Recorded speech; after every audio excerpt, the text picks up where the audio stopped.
Lietus. Labą vakarą. Sveiki. O čia kur aš dabar pataikiau? O kur norėjot? Nu, norėjau į Lietuvą. Taip, ten ir pataikėt. Geras, pirmą kartą paskambinau. Na, vat. O kas, su kuo čia šneku? O kokio klausimo? Nu, kaip kokio, norėjau didžėjų pakalbinti ir Taip. dainos paprašyti kokios. Dainų negrojamės pagėdaut. A, negroja dabar.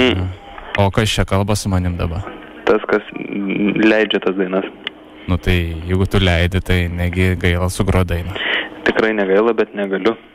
A, negali. Taip. O ko tu vardu? Audrius aš. O, Audrius, žinau Audriu tave. Na, vat. Girdžiu kiekvieną vakarą. Puiku. Klausaus, žinai, fainiai. Klausyk. Nu, bet tai gal... O visiškai neįmanoma niekaip dainos? Ne, niekaip, žinok, niekaip. Aš turiu vieną tokią mėgstamą dainą, žinai. Sakau, gal paleistum? Ne, tikrai ne. O bent jau turi tą dainą? Nežinau. Nes negirdėjau dažnai. Šiaip tai kasdien klausau. Labai patinka, viskas okei.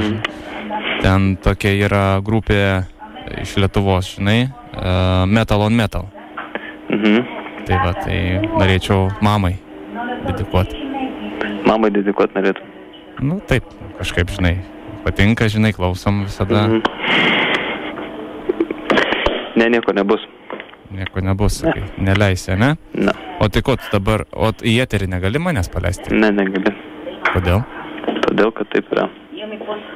Aš nesuprantu, tai koks ten darbas dabar muziką leisti, gal kažką pašnekam, aš turiu visokių patirčių, žinai. Ne, tai pašnekėti yra pokalbių linijos visokios, gali paskambinti ir pašnekėti. Be problemų atsiras, kas pašneka. Tu supranti, aš noriu girdėti, kad, nu, kaip, pavyzdžiui, didžiai kalba, ne, aš įsivaizduoju, ten daug žmonių girdi, po to išeini gatvį, tave atpažįst? Nu, tai nežinau, kaip tu ten ką įsivaizduoji. Tai neleisi pakalbėti? Ne, jau viskas užtenka, pakalbėjom. Gero vakaro, ačiū už skambutį ir viso. Vat, koks didžėjus. Audrius, paklausykit Audriaus per lietų. Jisai, žinau, šį vyruką labai geras, maladėts, viskas su juo tvarkoj yra. Ir su lietum viskas tvarkoj turbūt yra.